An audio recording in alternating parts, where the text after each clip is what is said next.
blood creeping up from the heathens. Got will, got fight, got pride, got reason. If they wanna go eat, then you know I'm gon' feed them. If you're coming for me, hope you're ready for a demon. I got eyes in the back of my head, I'm seeing. Take me for granted and you know I'm leaving. I'ma take what's mine with the webs I'm weaving. I could take this crowd from seeing to believing. Got a taste for blood and my tongue keeps bleeding. From the words I spit, so sharp, so freezing. So cold, behold, frostbite they feeling. I could tear you apart or I could go heal them. Don't believe in fate, don't believe in ceilings. I just need a taste and my mind starts feeling. I don't pace myself, I grind on kneeling. Got lust for change, I just love the feeling. I ain't gonna give up. Got too little time, I'ma live up. Head down, push forward through the tough times. Cause anything worth doing is a tough climb. And I ain't gonna give up. Got too little time, I'ma live up. Head down, push forward through the tough times. Cause anything worth doing is a tough climb. Cause I'ma live life for the fight, yeah, I'm here to get it. I got drive, got sight, always have a vision. I go by at night, I be in my feelings. I'ma be fine, need time, and I'll soon be winning. I live life for the fight, yeah, I'm here to get it. I got drive, got sight, always have... Hello everyone, and thank you for tuning in for another episode of Secular Activism Unfiltered. I don't know what happened. I was trying to use another streaming app, and that was an epic fail. But we're still here, and we're going to try it again. Happy Pride Month again, everyone. And before I start, I'm going to play a short clip. In 2024, NASA researcher Rachel Lenz gave the world a flag made from NASA images for Pride Month. On January 20th, 2025, the incoming U.S. administration ordered that Artistic Union of Science and Civil Rights deleted. So I tracked down the original images it was made from, recreated it, and then added even more wonders of the cosmos to update the flag to the current, more inclusive form. On the anniversary of the inauguration, I released it. And it went viral several times. Now you can get a physical copy of that artwork as a full-sized flag or a large sticker, as well as space artworks of the other pride flags: lesbian, gay, bisexual, trans, queer, intersex, ace, and new flags being added all the time. Get one for yourself or give them as gifts and celebrate pride, celebrate science, celebrate resistance, and help support a creator fighting for human rights for all humans. Head to astralpride.com. So I was going to do the introduction again, but I decided I'm just going to bring you on and we can introduce yourself this time. But how are you doing today? I'm doing fine, Kelly. How are you doing? Um, That was a beautiful flag, by the way. I loved it. I want to get one of those. Yeah, I actually have two, the progressive and then the regular one. Then I have a dress. But yeah, they're wonderful. She did a great job with them. So tell everybody who you are. Sure. Hello, everyone. My name is Carlos Ramirez. I'm the Council for Tri-State Freethinkers, which is a Cincinnati area secular community and activism group. And we're kind of I like to call us kind of a church for people who don't go to church. We're for atheists, which I am, agnostics, humanists, secular people, non-religious nuns. Sometimes we get people who are kind of like spiritual or maybe even Wiccan. Some people who kind of identify with the, I guess you could say, like Satanist, kind of like at least the aesthetic. Not necessarily have I met any who really are kind of quite fit the actual belief system. And then we're welcome to everybody. We've had Christians, we've had former Muslims join us before. We've had people speak to us who were formerly in Scientology, and everyone's welcome. I mean, as long as you respect everyone else, you're welcome to come and talk to us and hang out with us and kind of be the fellowship, the community that we want to provide to the people who are like us or similar, or who are just free thinking in the Cincinnati area.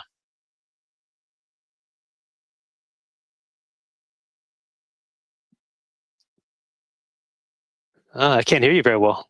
Can you hear me? I think I muted myself. Okay. Okay, so yeah, I met Jimmy Chrissy last year because I went to my first I can kind of protest, but that's another gonna deep dive into that later on. I have a few questions I'd like to ask, Sure. and like I tell my guests, always feel free to ask me questions as well if you feel the need during our conversation. Okay, Sure. so can you tell me a little bit about your religious background growing up? What I was, faith yeah, tradition were you raised in, and how did it shape your early worldview? I was raised Roman Catholic, as were my parents. Um, my dad's from, Catholic. yeah, my dad's from Colombia, South America, and my mom is from Cincinnati, Ohio. Um, but they were both raised Roman Catholic.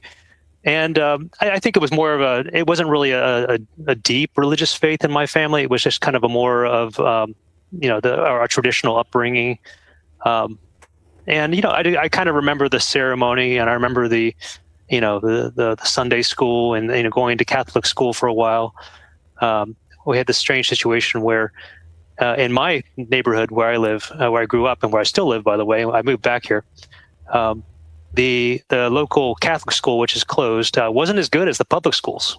So I actually, at some point, moved over to the public schools, and so I stopped having that Catholic education. I remember like being in Sunday school back in my grade school years, and asking the Sunday school teacher, like, how can you possibly fit every animal in the world on a boat?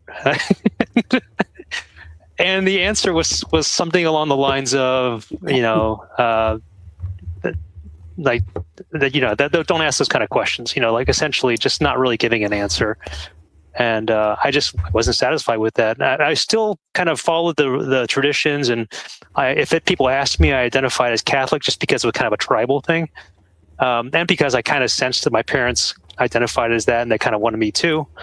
And I even gave religion kind of another shot right around the time I was in law school. I'm a lawyer. Oh, wow, okay. Yeah, and that was partly because I was kind of dating an evangelical Christian. I guess I was dating her, and I was trying to show her that I wasn't a heathen, so I wasn't going to join her church, but at the same time, I was trying to tell her, yeah, I'm pretty into my Catholicism. I was kind of playing it up a little bit.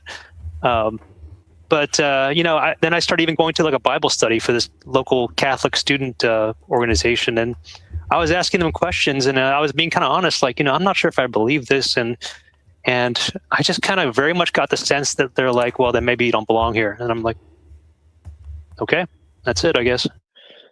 But that's not exactly when I decided that I was going to be, that I'm atheist. And basically from that point forward, I was pretty much identifying, if people asked me, as I would call myself sometimes Catholic agnostic, if I was being honest to people, just kind of saying like, well, I guess I'm raised Catholic, but I don't really know.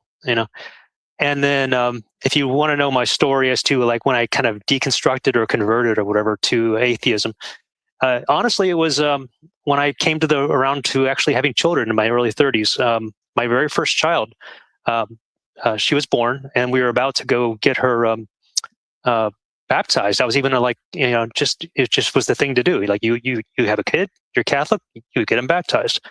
So I even had asked my sister and my brother-in-law to be the godparents, and I was trying to get a church set up. And as I'm doing all this organizing, it occurred to me, like, kind of like, why am I doing this? Like, besides just the pain in the butt it is to have to like organize baptism, like, more importantly, why am I doing this to my child? Why am I imposing a religion, a thought system, a belief system, a mythology on my child when I myself don't believe this, and my wife at the time didn't believe this stuff either? So like, why am I doing this? And then I realized I'm going on some sort of programming, and that's when I decided I'm not going to program my child like that. I'm going to let my child decide what they believe and who they want to be.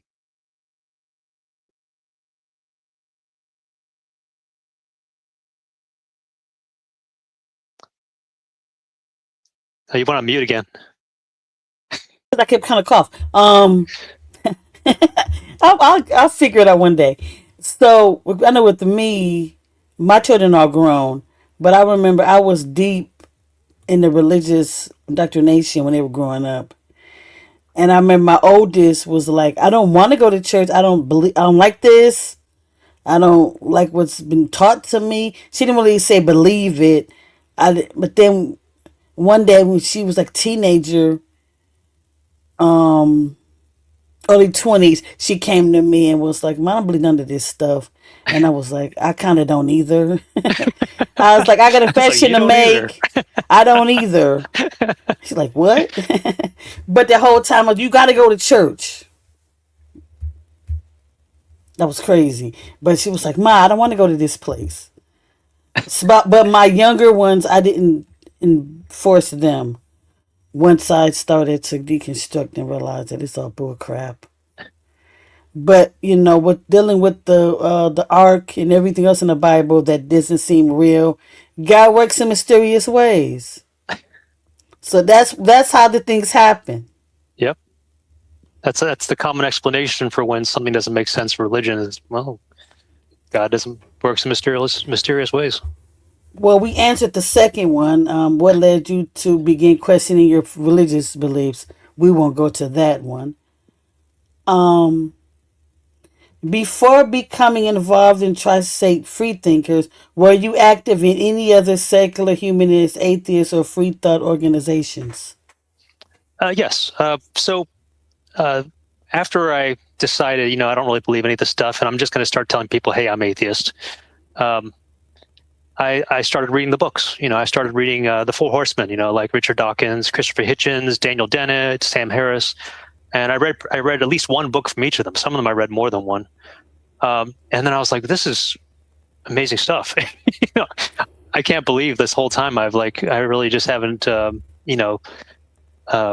was kind of an awakening, and then I started thinking, like, I want to go find other people who are like that. And so I sought out and found what was then called Cincinnati Atheists, which eventually became Tri-State Atheists when it got kind of merged into Tri-State Freethinkers, and it's still a part of Tri-State Freethinkers. Okay.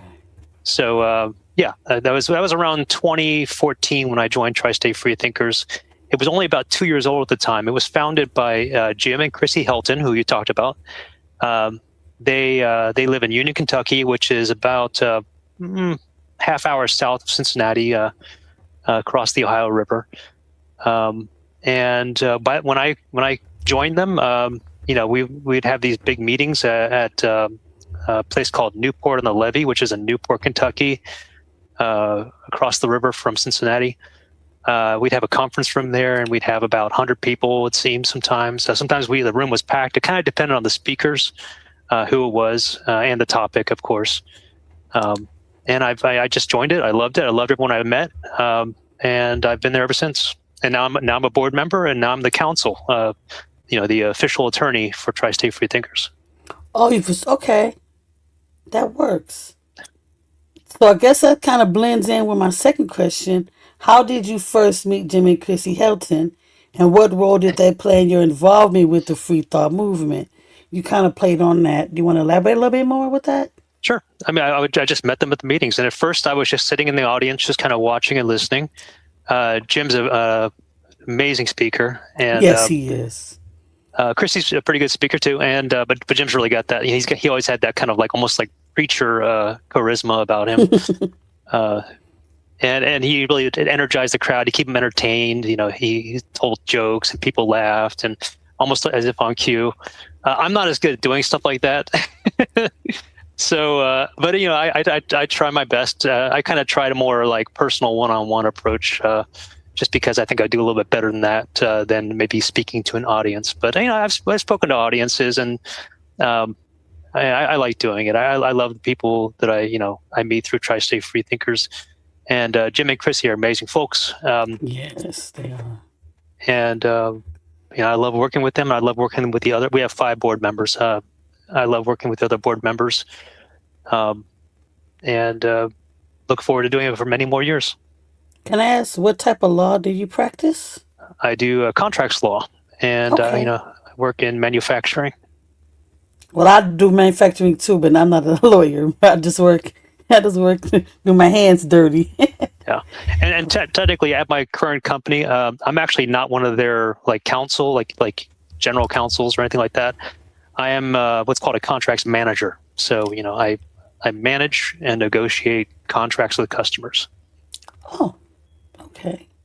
But I also actually I also do some pro bono work. When pro bono meaning like for the community. So like for example, because I have Spanish language ability, I oftentimes help people who need legal assistance, who maybe English is not their first language. That's good. That's good. So I'm gonna just put something out there. Let's say somebody has immigration problems. Yeah. Okay. I would just brought that up. There's anything that somebody might have a problem. And fun fact, I used to work at the Catholic Church with the immigration, help undocumented become documented. This was in the early 2000s, so I did that for a couple years. Yeah, I think the Catholic Church actually, the Catholic Church in Cincinnati, and I have worked with the Catholic Church helping immigrants too in the Cincinnati area, including fairly recently. The Catholic Church actually does a very good job representing immigrants in our society. And even though I'm not Catholic anymore, I do have respect for the Catholic Church and the diocese for that work they do. And a lot of our allies in the area on various civil rights type work are religious groups. So Tri-State Freethinkers has been involved in interfaith type efforts before in the past. Yes. Okay, so let's go back to the questions. I can't remember all the questions that I write, so I have to read them off. Sure. So,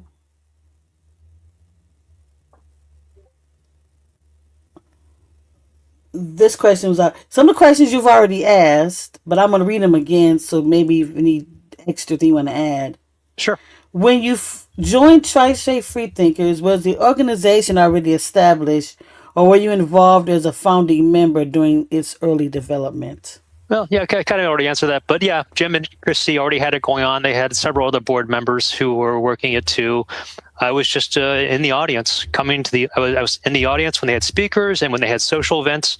I was just, in the group, interacting with everyone. And sometimes we'd have parties and I love those. And sometimes we did community service work. Actually, we did a lot of community service work, and I love doing that too. And I would for example, come up and try to talk to Jim and Chrissy and the board members. And I love I'm still good friends with pretty much all of them now. But back then, I really was just a rank and file kind of a member, and as time went on, I just kind of got more and more involved, and I just kind of stuck around and stuck to it. And then eventually, I kind of got asked, hey, would you be interested in maybe getting more involved with a committee or something? And I think I did take something on, and then I guess they liked the way I was working, and so eventually, I kind of was asked, would you like to run to be a board member? And you have to actually run to be a board member. Yeah. And then get elected by the membership who are in attendance at a end of the year meeting. And then I've been on the board ever since, and that was probably about 5 years ago. Yeah, that's how I get pushed into something. I do small tasks for them. They like what I do. And then do I want us? I got in the Michigan Atheist. I just was around doing stuff with them, collaborating with them. I didn't think I was going to actually work with them and still be part of Black Non-Believers, but here I am. So you're with Black Non-Believers. That's yes. I saw in one of your photos. You're friends with Mandisa. Yes, very good friends. Yes. I've met Mandisa a couple of times. You'll meet her again in a month. Yeah, I'm looking forward to that again. Yes. And you'll meet me for the first time. I look forward to it. Yeah. Although I was there last year. I mean, I guess I don't remember seeing you. I wasn't speaking, but I was in the audience. And I did not. Yeah, because maybe I didn't know because did you go back to Jim and Chrissy's house and play games we did? I don't know. I did not. It's my wife was with me, and she probably was like, "Hey, we've been here all day. Can we go home?" Yeah, yeah, yeah, yeah, yeah. I was there right in the front, right sitting at Melissa's, right at the table, selling the Black Non-Believers merchandise. So I that's probably weird. I saw you didn't. then because I remember talking to coming up to the booth and talking to Mendy. So that's good to see her Yeah, again. well, I was there right next to her the whole time.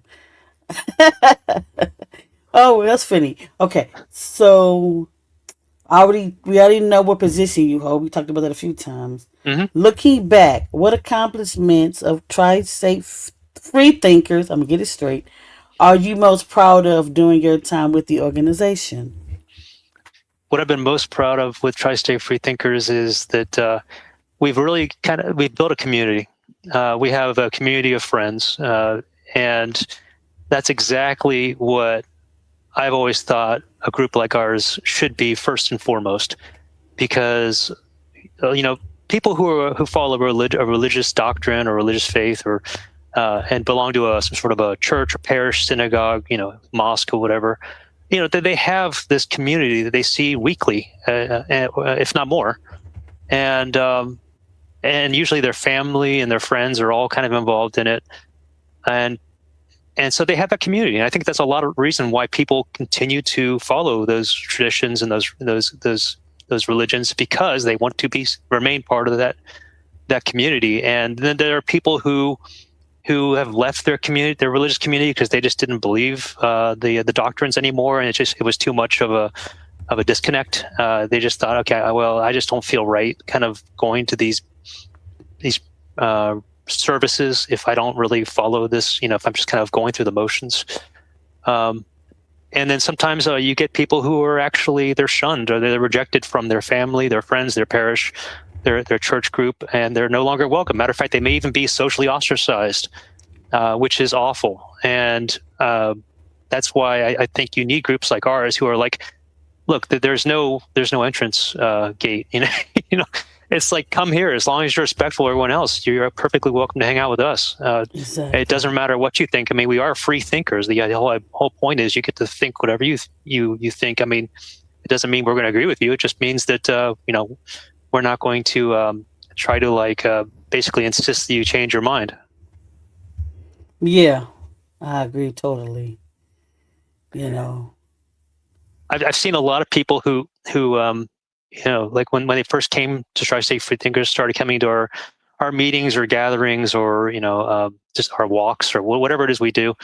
At first they seem like, okay, they don't, they're kind of lonely. Like some people are kind of lonely. They don't have like really a social network, like maybe offline. Like maybe they have something going on online, but that only goes so far. If you're friends with somebody online who lives in Portland, that's great, but I mean, you kind of lose a little bit of that human connection. This local Cincinnati area group, we provide a little more human connection, a little more face to face. Hey, come sit next to us, come walk with us. You could be part of our human social group, and we love to have you here.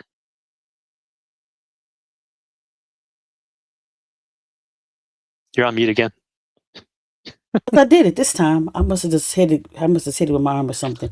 But anyway, I remember I had a talk with somebody, and it was like, why is it so important to have conferences or meetings?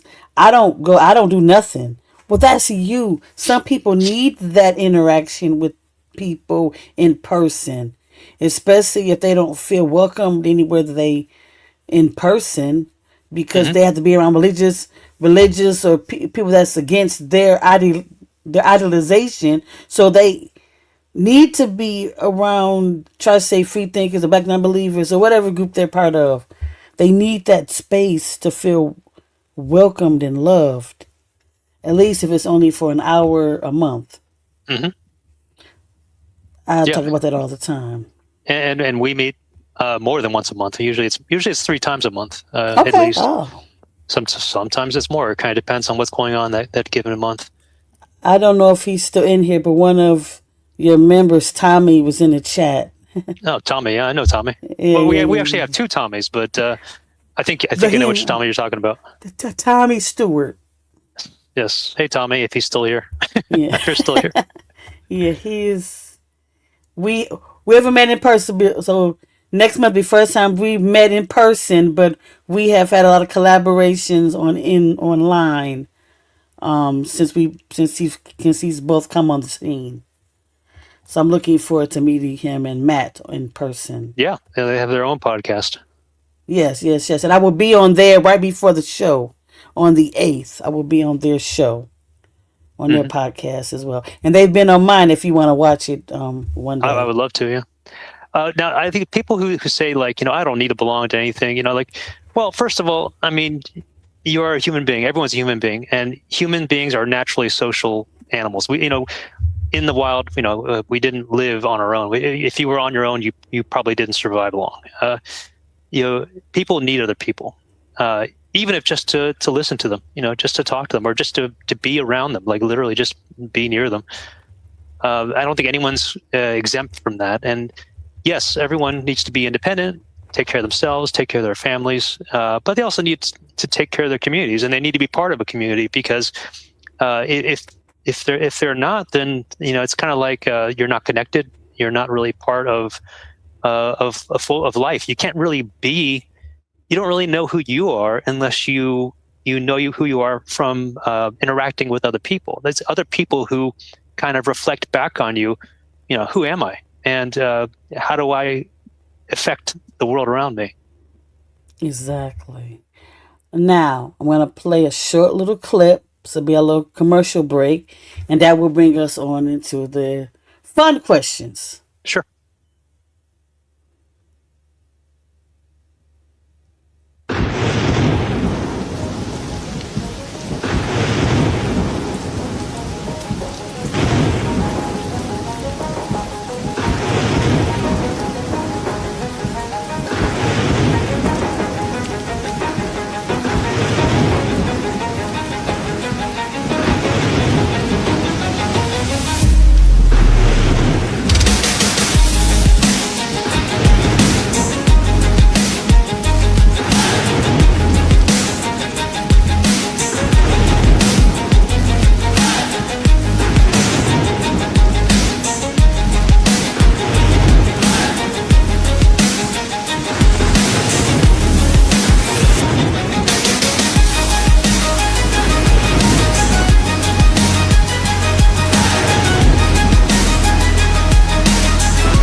So that was the promo video for the Akinkana protest. That was exciting. I felt like I was watching a movie trailer.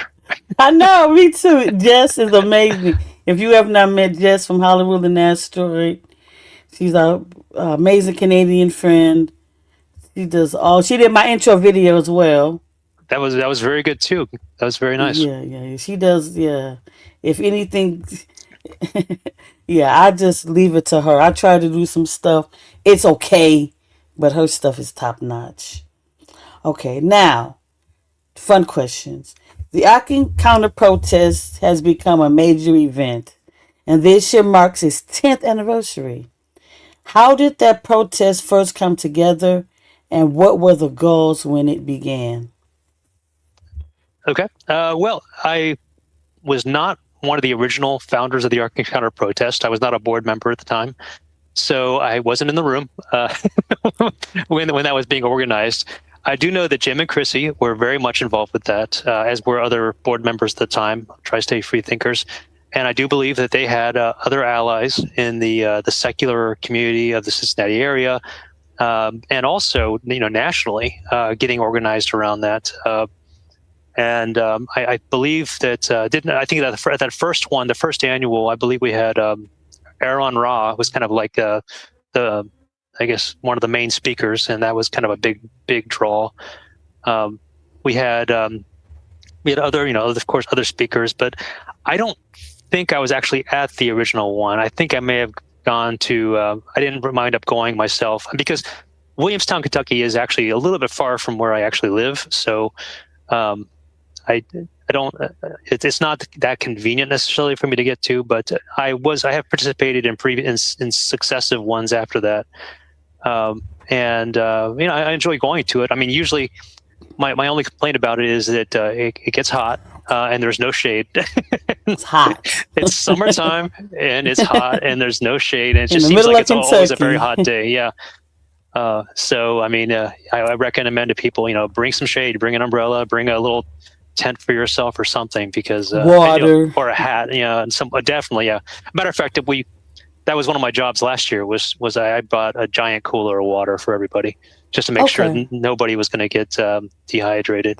See, I didn't get none time. of your water. I brought my own because I didn't know what was going to be supplied. Mm-hmm. Okay, we have a question. Don't mind this person. They always say some funny stuff.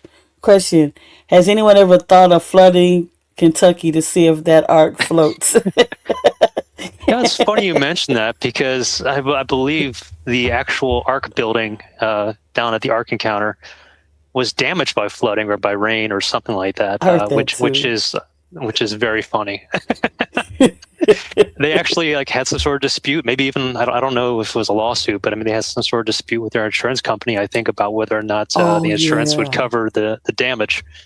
I just think that's hilarious. I think so too. That's crazy.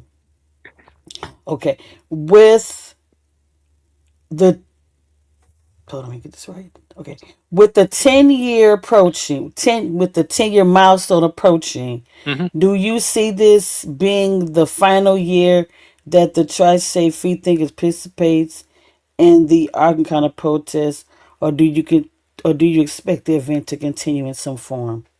No, I think Tri-State Freethinkers will continue to participate. I mean, we were there at the beginning, and I think we will continue to support this.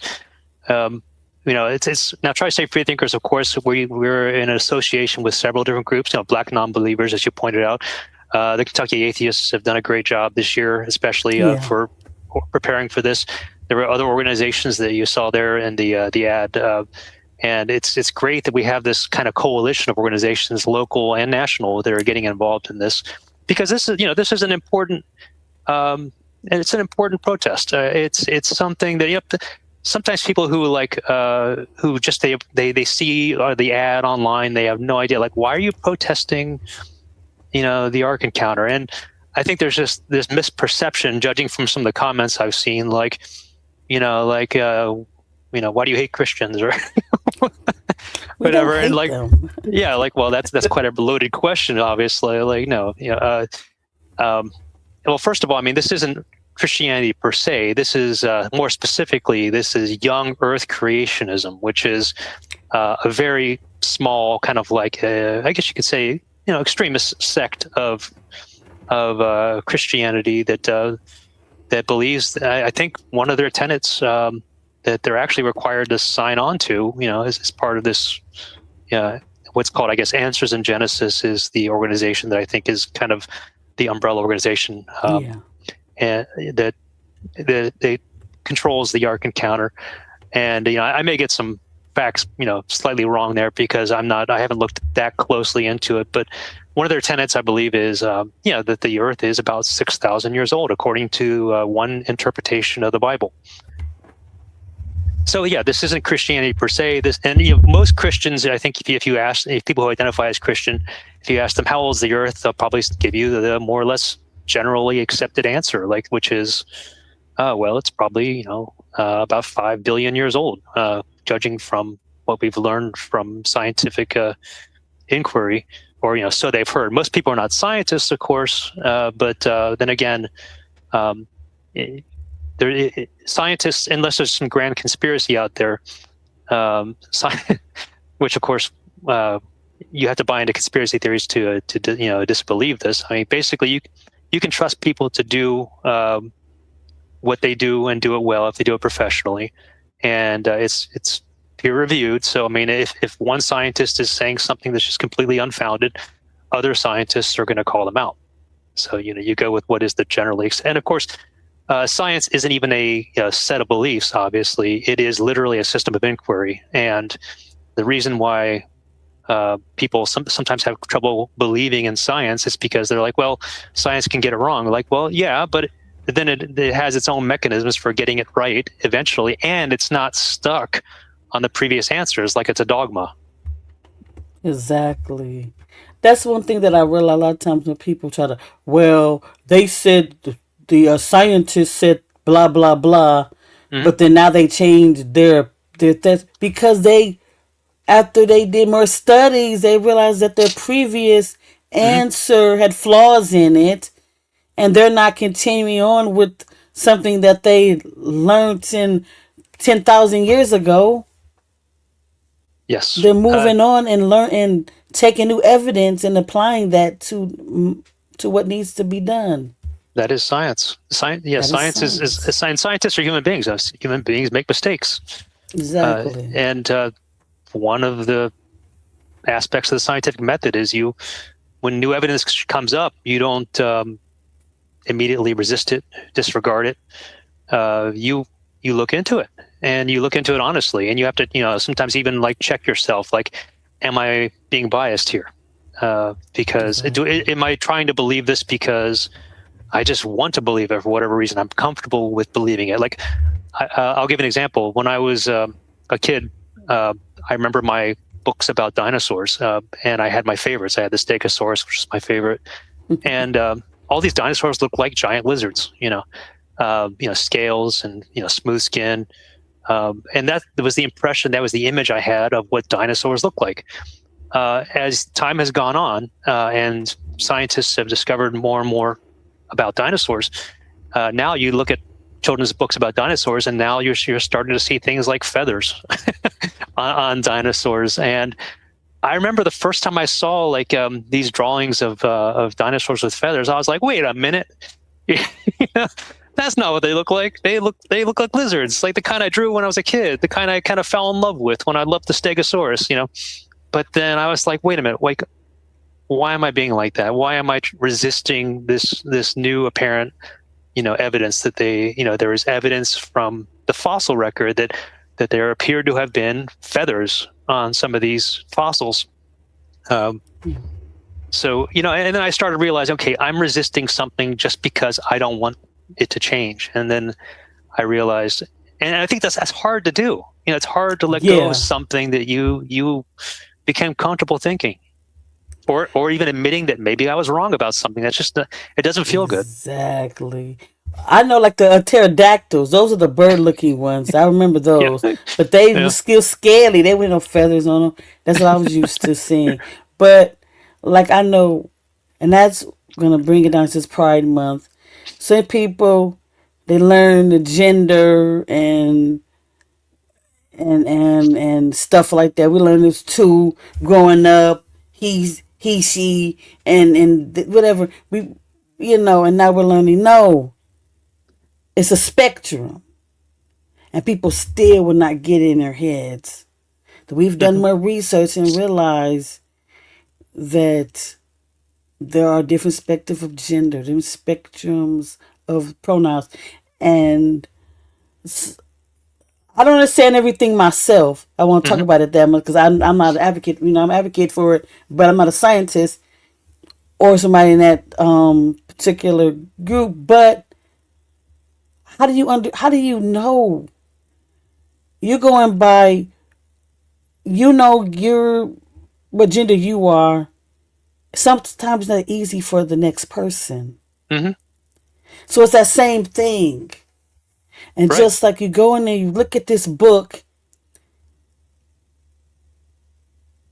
that was written before anybody ever was conceived on this earth today, about how some being created everything without no help, without anything, and because he works in mysterious ways. He created an earth in 6 days and all that crap. How? Make it make sense. I understand people had to make stories up because they didn't know. But now we know why certain things happened and certain things didn't happen. But some people still want to think this book is the reason why everything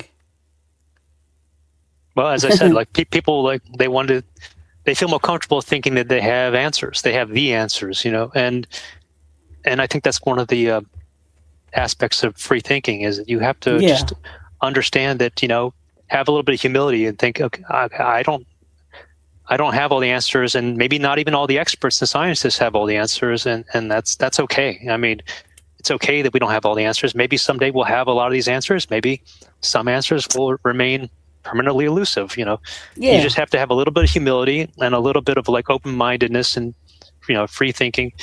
And when it comes to something like gender or sex, which I understand are slightly different things, but you'll have people who even atheists who might say something like, well, if you don't believe that sex is binary, male, female, then you are not following the science. You're rejecting science because you want to believe in a ideology, a transgender ideology. I think transgender people are, first and foremost, they are people. Okay. And so like a trans kids, like I focus on the fact that they're kids. I don't focus on the fact that they're transgender kids. So, like I don't think about like, you got to remember, like when you're saying like, oh, we got to protect transgender kids, like, how about we just protect kids? Okay. We'll just protect kids from anyone trying to like tell them like, you have to be this way, except for maybe their parents, of course, have to a certain extent a right, as long as they're not being abusive to try to guide them properly, because their parents have their best interests in mind, as of course their doctors do, because of course it's their doctors' jobs to take care of these children. There's a lot that we don't know about gender and sex, and I'm not a scientist, and I guess you're not a scientist. My understanding is that people who say like trust the science, like it's male female, I think you'd probably be hard to find someone who's an actual biologist or an actual medical doctor who would say, well, it's one or the other. There's no in between. And like, well, as far as it being no in between, I don't think that's entirely right. Because apparently there are hermaphroditic sexual features that people have. Like, the obvious example that people bring up sometimes is, why do men have nipples? And it can get a little complicated. And then that's just the physical attributes of people. And if people come and you look, there is no like all men look like this, and all women look like this. If you look at lots of different people, even the same gender, same sex, like all to get next to each other, you start to notice people come in all shapes, sizes, morphologies. People are very diverse, and you bring race and ethnicity and genealogy into it. It can get very complex, and then it's not even getting into like the mental aspects, the brain chemistry of gender and sex. I mean, what if you, like, when this embryo or fetus is developing, before it's even maybe gone in the direction of male or female, what if it's already gone in male or female one direction, and then gone in the other direction for genitalia? Like what then? So then you may have somebody who has some sort of mixed attributes, and then what do you tell them that they are? And like, well, if you're not a biologist yourself, are you going to tell them, no, you are this, you belong in this box? And then focusing again on the human being, like first and foremost, human liberty, human individuality. Why does it matter to put somebody in a box or the other box? Why is it so important? If you try to make it so important as to being, if you are definitely in this box, you're definitely in that box, aren't you limiting people's freedom to be who they want to be? Like, why do I have to be in this box or that box? Is that going to start affecting things like my career? Is that going to affect my ability to serve my country? Sadly, sometimes it can. It has. Yes. Is it going to affect like what kinds of studies I can do, or what kinds of sports I can play? Gender, I mean, as Ruth Bader Ginsburg famously said, women belong every place where important decisions are being made. I mean, like, look, if there's going to be any distinction between the sexes at all, it definitely shouldn't be in a way that privileges one sex over the other, as has happened throughout human history. Yeah. few more questions to ask. But yeah, very important stuff. I want everybody to be happy being themselves. That's basically what I look at. But beyond the Ogden County protests, Mhm. what projects, campaigns, community outreach efforts, church state separation initiatives is Tri-State Free Thinkers currently working on? And what should supporters be watching for in the coming year? Sure. Hey, Kelly, do you mind if before we move on to that topic, since we were just on the Ark Encounter, before we leave it, I do kind of want to say one thing about, like, it's like, why Sure. do you protest? People have asked, like, why do you protest the Ark Encounter theme park down in Kentucky? And like, as I said, it's not because Tri-State Free Thinkers or any of its associated organizations, hate Christianity or Christians. The reason is because it's a church state violation. It's pretty simple. It's the state of Kentucky and some of the local governments in the Williamstown, Kentucky, Grant County area provided tax incentives to the people who created the Ark Encounter theme park, and they also created the Creation Museum, which is nearby. And these tax incentives, which these came in various different forms. And not just tax incentives, there were other benefits that were given, like some land, which apparently may have been given at some sort of a nominal value, infrastructure improvements, and then of course extra services provided, to accommodate this large tourist attraction in the area. These are all public, funds, public resources, public effort. To a private entity, whether you call it, I mean, in some ways that this group that developed the Ark Encounter is a private money making venture. But on the other hand, they have kind of like two hats. They also have a part that's like I guess what they call a ministry. So it's supposed to be tax exempt and religious organizations, so that they're kind of exempt from certain laws that so it's kind of like they can kind of pick and choose, like, well, here we want to make money, but here we want to say we want to discriminate in who we hire for our ministry part of our work, because of course religious freedom, I guess people, which is an important right, by the way, I do believe that religious freedom is part of human freedom, and so you should be free to think, and believe what you want to believe. And you have to have humility and understand that, nobody really knows for sure anything. You're probably saying, well, how can you say that as an atheist? Like, well, it's not my place to tell other people, the facts of the universe. I'm not qualified to do it. So I'm going to have enough humility to live and let people decide how they want to see the universe. But anyway, so a lot of these tax incentives that were provided, it was something that was given by the people of Kentucky and the local people in the area to this private company to set this up. The idea being that it would bring jobs. That was kind of obviously the main thing, to bring jobs and to bring some more tax money to the area. The problem is that, I guess, after the people who built the Ark Encounter pitched it as being, hey, we're going to bring all these jobs to the area and all this business and all this money and tourism. The Ark Encounter turned around and said, okay, well, we're only going to hire people who are young Earth creationists and who sign a pledge saying that they are, and who say that gay marriage or same-sex marriage is sinful. So it's kind of like, if you want to be true to yourself and you want to say, well, I don't believe that, then you need not apply. So it was public funds, public resources to set up this park.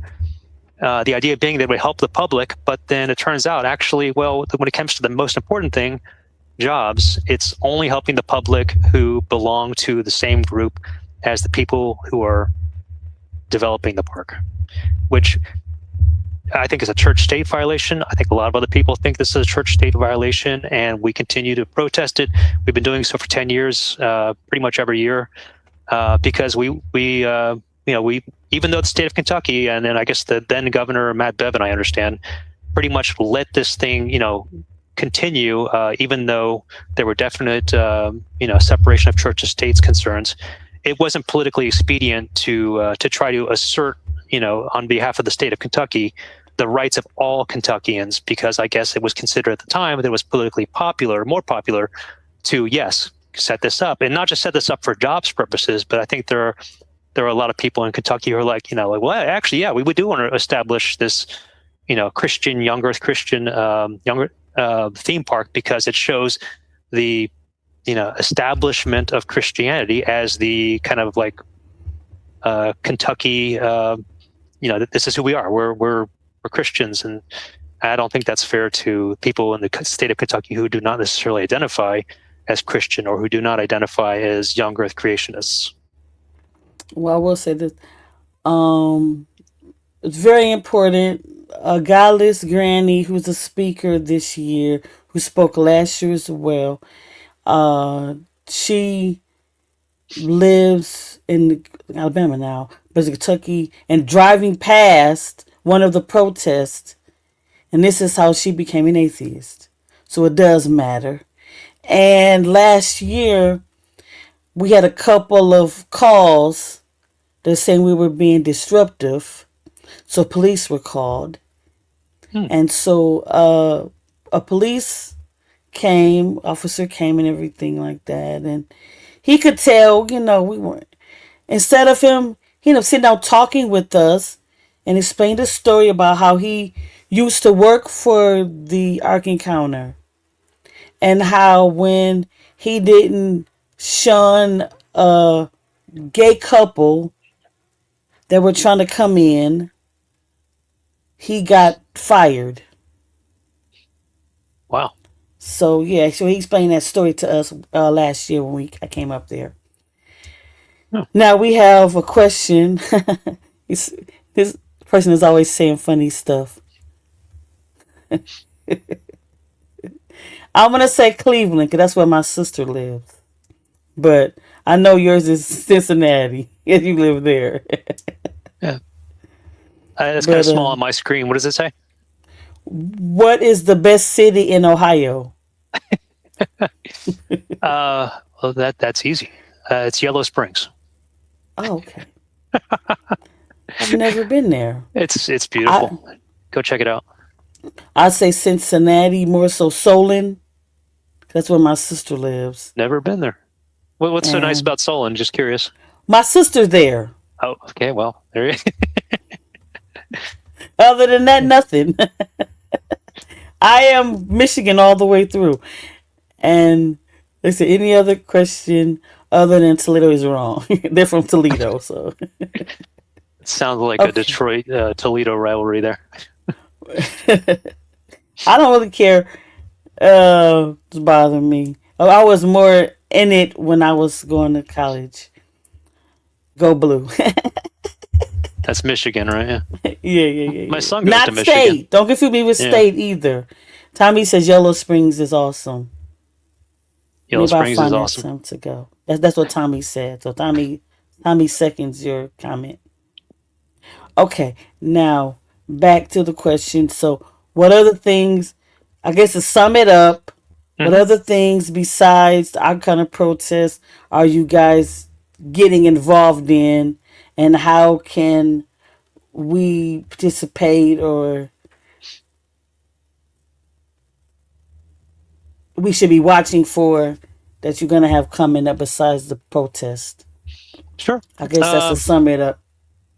I guess first I'll kind of do a little events calendar, if that's all right, to kind of answer that question. Sure. Great. So the first two are just simple calendar issues. One is Tri-State Freethinkers does have a gathering, June 25th, 7 p.m. at Element Eatery in Madisonville, Ohio, which is in Cincinnati. So if you're in the Cincinnati area, come on out. We'd love to see you. You can see, by the way, we have our calendar on Facebook. We have Tri-State Freethinkers calendar on Facebook. We also have a calendar on Meetup. So you can go check it out there, or you can go to Tri-State Atheists, which also has a calendar on Meetup, and we have it there too. We have a walk. We have 2 walks a month, which is one of the main ways that our kind of core group kind of gets together and sees each other regularly. So we have those friendships in that community. And that's on June 28th. It's always on a Sunday. It's always at 10 a.m. And you may be wondering, well, why 10 a.m. on a Sunday? The answer is, the idea was that people who are used to having that weekly fellowship and Sunday morning, with their church or whatever, they may miss that. They may miss that routine. So we thought, well, what about having something at that time for people who are not churchgoers? Because I've told people before, that nature is my church, and so come join me in my fellowship out in nature, and I would love to hang out with you. So that's the walk will be at Glenwood Gardens in Cincinnati, which is near the northern suburbs of Glendale and Woodlawn. Glenwood Gardens at 10 a.m. Right there at the entrance. What else do we have coming up? Cincinnati Pride coming up June 27th. We just had Northern Kentucky Pride, but that's in the past now. We recommend you do go to Cincinnati Pride. Tri-State Freethinkers will not be marching as an organization or having a booth there this year. The price for doing that keeps going up, and we try to make it such that we don't have to collect membership dues because we already have a treasury, and it already pays for things we need. Sometimes we need a speaker will want us to help put them up, or maybe provide them some meals when they're in town, and we don't want to use the treasury carelessly, but at the same time we don't like having to ask people, hey, can you contribute some dues? So to keep our dues down, we try to avoid expenses. So we think, well, instead of doing both Cincinnati Pride and Northern Kentucky Pride, maybe this year we'll just do Northern Kentucky Pride, which has a little more reasonable organization fee. So that's Cincinnati Pride, June 27th. We do recommend. Tri-State Freethinkers has always been a strong ally of the LGBTQ community because we think solidarity and allyship with other minority groups in our society is very, very important. And so, and that's why we participate really, and our members participate in Pride events is because we just think it's not to get members, it's not to get money or fundraise. It's literally it's not to show our own colors, like, hey, look at us, we're atheists, agnostics, humanists.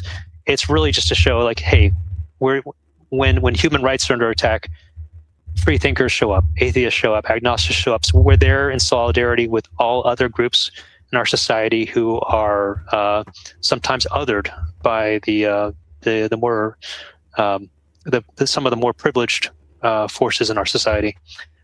We do a lot of free store events. Free Store Food Bank is a food bank in the Cincinnati area. We haven't done one in a little while, and I'm sorry about that, folks, whoever's asking. But we will definitely get some more set up in coming months because we try to do that regularly, and it's very important, especially since funding has been cut to a lot of these federal funding has been cut to a lot of these food banks. We have asked, you asked what other activism we're doing right now. We have asked our members and our friends. There is an Ohio act called, it's in the Senate right now, Ohio Senate. It was previously in the Ohio House. It has passed the Ohio House. By the way, the Ohio House and Senate are both controlled by the Republican Party. And now Tri-State Freethinkers is nonpartisan. But then again, we do take positions on issues. For example, on this one, and the governor of Ohio is also Mike DeWine. He's a Republican. It's called the Charlie Kirk American Heritage Act. I've read this act. It's something we are recommending our members, anyone in Ohio really, to please contact your state or representative or your state senator, and just point out that look, you don't agree with it. Like probably if you are like us, you don't agree with it because essentially what it allows anyone who's a public school teacher to become a public school preacher. Like they can literally start incorporating various pro-Christian historical lessons into the curriculum, which could probably take up a good portion of the American history curriculum and essentially turn what should be a public school American history class into a Christian nationalist lesson and that just doesn't seem like, and there'd be nothing that the principal or the school board or could do about it, because this would enshrine this as a right that any public school teacher could do. And we think what will happen is that some public school teachers will choose to do this, and then we'll having kids essentially in public schools being indoctrinated into Christian nationalism. We recommend supporting No Kings. Tri-State Freethinkers has been involved. We marched in the last No Kings in Cincinnati. It was a great event, huge turnout. I think about more than 15,000, I heard. And that was just in the downtown area of Cincinnati, not even including all the suburbs. So No Kings, I think there's an event coming up maybe on July 4th, but please look out for that. We recommend please do that. Solidarity with other groups that are like, that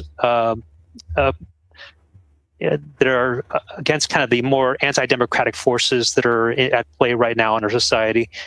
We think we need to kind of like focus more on alliances with people who may not necessarily agree with us on certain issues, that even ones that are kind of important to us, but the secular community needs to find allies who are like-minded, including in the religious communities, people who don't necessarily buy into the Christian nationalist agenda, which is currently being forwarded by the MAGA movement and the MAGA administration. And then there's NanoCon's coming up July 31st. That's down in Nashville. Doing a little shout out for that.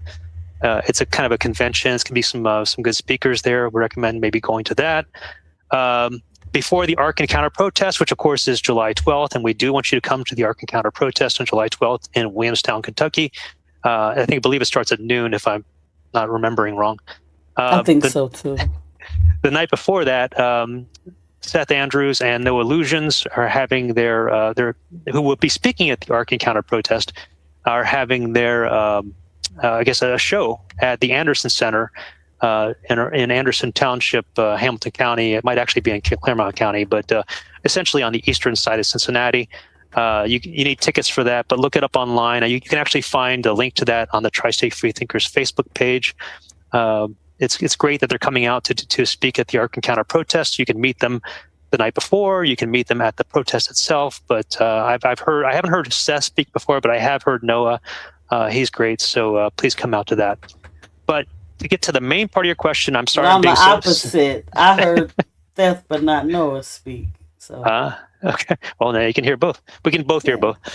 And I'm being a little verbose, but we're down to, because I wanted to get the other things out of the way, and I wanted to focus more on what Tri-State Freethinkers, what we're most involved with this year as our part of our activism, because we're very very much involved with the community, and in terms of like providing community for people and fellowship and gathering and just exercise, being out in nature with each other.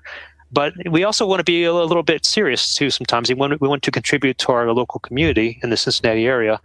So what we're very much involved with this year is the midterm elections. Now, Tri-State Freethinkers, of course, is a nonpartisan group, but at the same time, there are two parties, and then you have independents. And right now there is one party which is pretty much controlled by, I think it is pretty safe to say, they are pretty much controlled by the Christian nationalist movement in our society. So if you say, okay, well, if you oppose the Christian nationalist movement, the Republican Party right now, does that make you a Democrat? No, obviously it doesn't. There are lots of people who oppose the Christian nationalist agenda who are not Democrats. I happen to be a Democrat myself. My philosophy on that is, well, there are two parties. We are in a two-party system, so it's kind of like if you want to have some sort of say in who gets elected, not just in the general election, but in the primary elections too, you kind of have to pick one party or the other. Now, when I say that I'm a Democrat, I'm not speaking for Tri-State Freethinkers. That's just my own personal affiliation. But we are very much involved with election protection. And when we say election protection, we're trying to say we live in a democracy, a democratic republic, and the citizens, the way we govern ourselves is primarily through our votes. It's not the only way we have influence on our lives and our society and how we're governed, but it is the main way. It is the most legitimate way. It is one of the things that has made America unique for a quarter millennium. And we value that. And we think that as Tri-State Freethinkers, that you should be involved right now, because there are threats to democracy at this time in our country.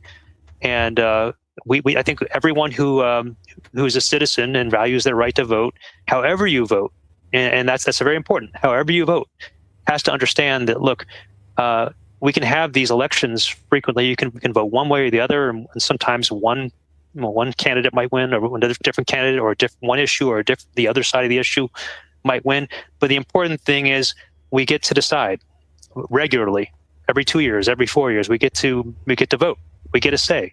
And so if things aren't going well, and if there's corruption and abuse, which we think there's a lot of that going on right now, then the people, the citizens, have to speak up and have to be involved.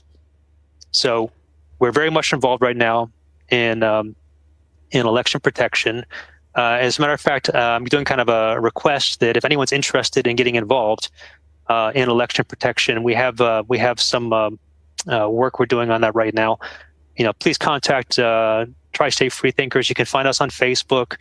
You can send us a message. I will check that. I'll have maybe some of our other board members look out for that. And we'd be happy to have you involved. And it's not just the Cincinnati area, by the way. We are working with other groups in other parts of the state of Ohio, and even in other states, because of course these midterms are national. So well, we might connect with that as well, because I know I work with Michigan Atheists, as I said earlier, and we are a strong advocate for separation of church and state. And one of our board members, Jim, he actually goes to different town hall meetings and speaks against different platforms about different things that's being addressed. So yeah, but I'm doing that as well. So Michigan's a very important state electorally, as is Ohio. Yeah, we are swing, so it could go either way. But yeah, I consider our place purple. But once you leave the Metro Detroit area, it is red. Most of it is red, with a few specks of blue. Well, I know people say like, "Oh, this is a red place or a blue place," and I think that I take a little bit of issue with the whole color scheme. Matter of fact, I kind of wish we would move away from the red blue color scheme, because it makes it seem like it's all just a kind of a game. These are our lives. Politics. I studied political science in college. That's my major, and the politics is people say like, I don't do politics. Well, it's kind of like you don't do politics, then politics will do you. I mean, it's how decisions are made in our society.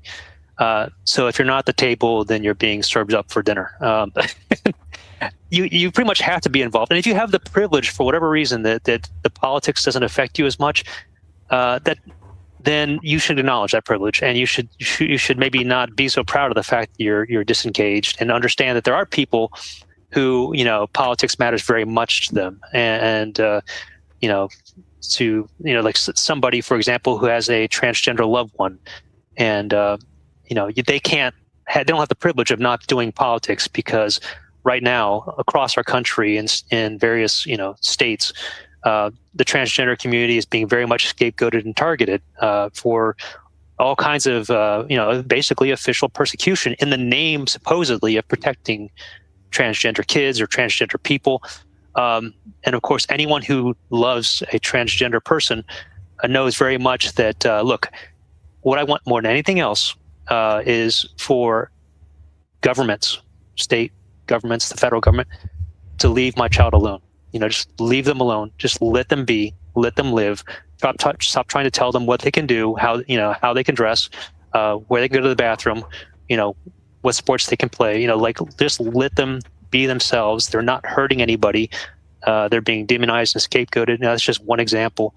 There are lots of reasons why you should get involved, and it's not just voting. It's also it's contributing to causes and to candidates. And it's getting involved, protesting. Some people think protest has no effect. Well, if it had no effect, then the people who are trying to stop protests wouldn't be doing it, because believe me, there are a lot of people who are trying very hard to prevent protests and prevent political action. So if your voice didn't matter, then they wouldn't be trying so hard to stifle your voice.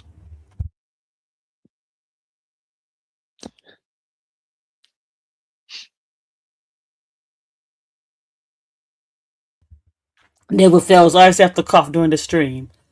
It's okay. I need some water, but Good. I can I'm talk some more. going to. It's almost time for us to end. I'll be right back though. I'm get some Sure. water real quick.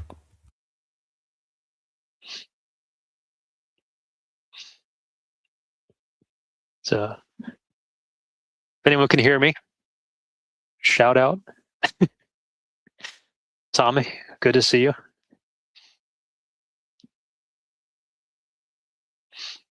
Go ahead and put some questions in the chat. I'd love to answer them. Answer some.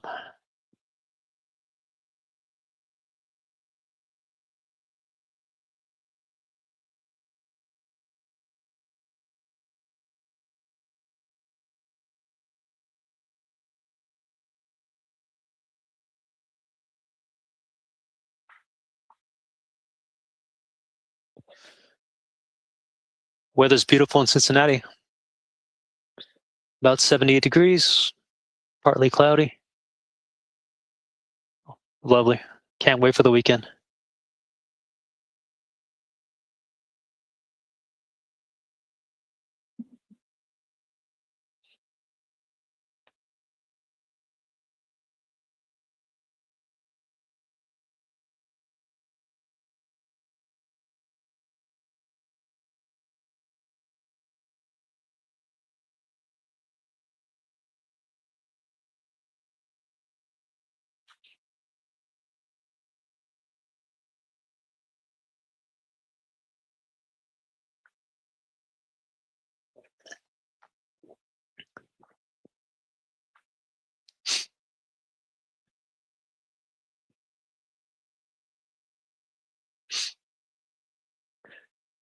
I might start singing.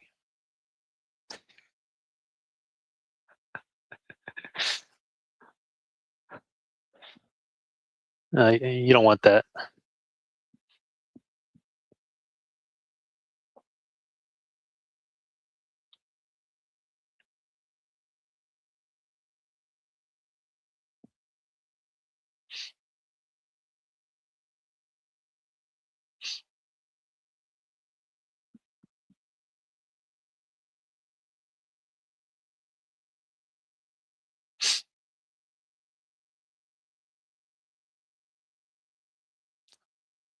Welcome back.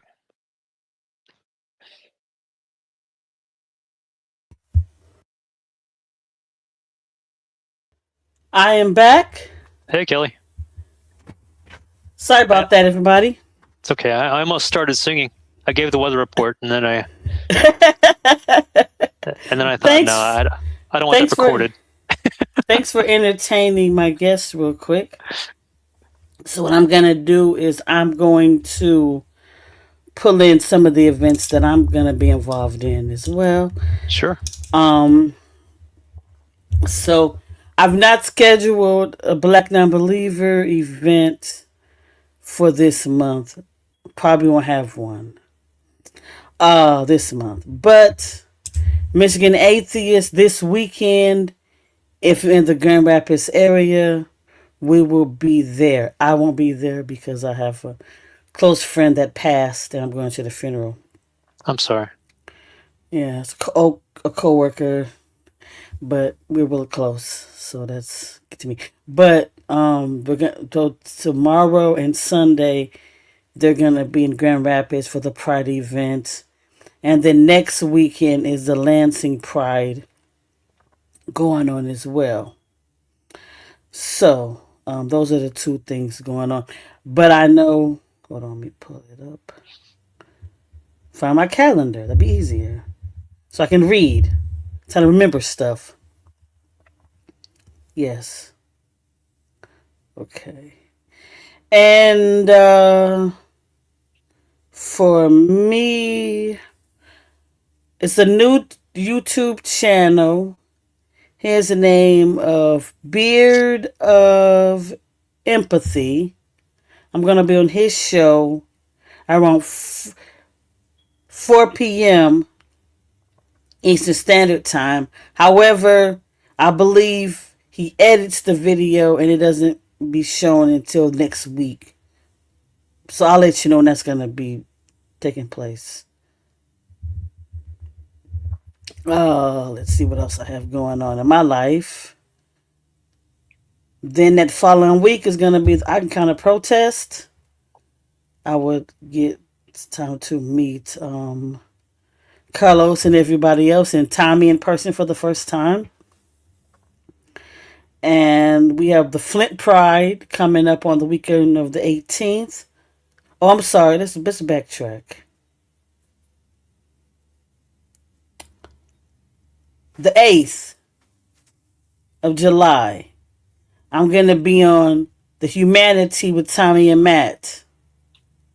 Excellent. I've watched that podcast before. It's very good. But before that, the same day before that, I'm going to be on Skeptic Haven. I don't know if you watch their channel. They have a call-in show. I'm going to be on there with Steve Takatis. And we're going to be debating theists if they want to call in. Or even the atheist free thinkers that want to just have a conversation with us. We're going to be doing that on the 8th as well. That'll be from 8 to 9:30, 9:30 until I'll be on the Humanity. Then on the 9th, I'm sorry. This is what I get.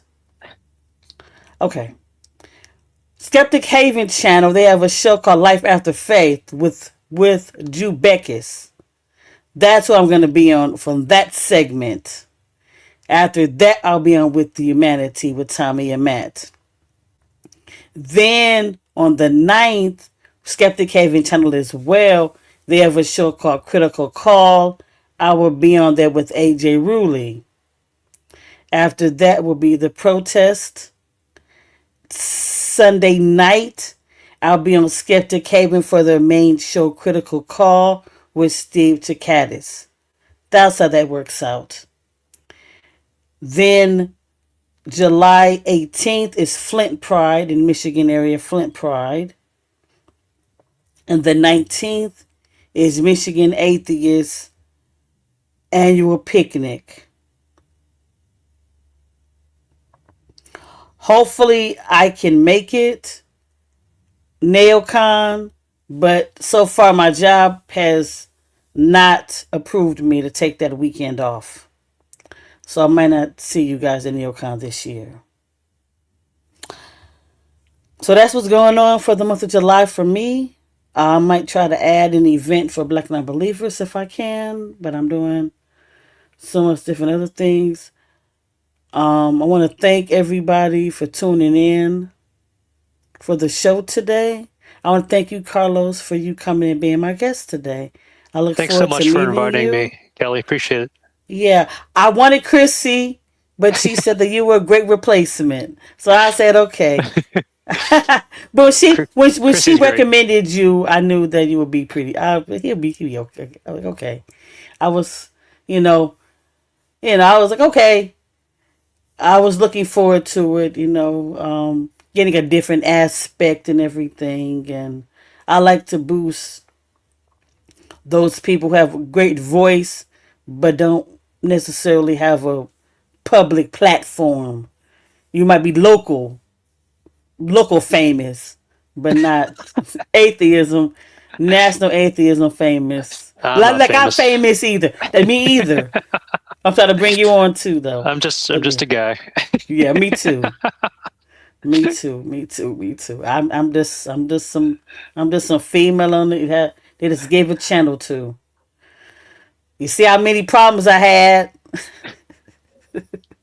I gotta see what's happened with that other stream service, because I paid for it for the month. But anyway, thank you everybody for tuning in. I'm gonna lead us out with the Icon of Protest promo, and then from that we'll go on and leave the show. All right. Thanks, Kelly. Thank you. Been a lot of fun. I'm glad.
feel the blood creeping up from the heathens. Got will, got fight, got pride.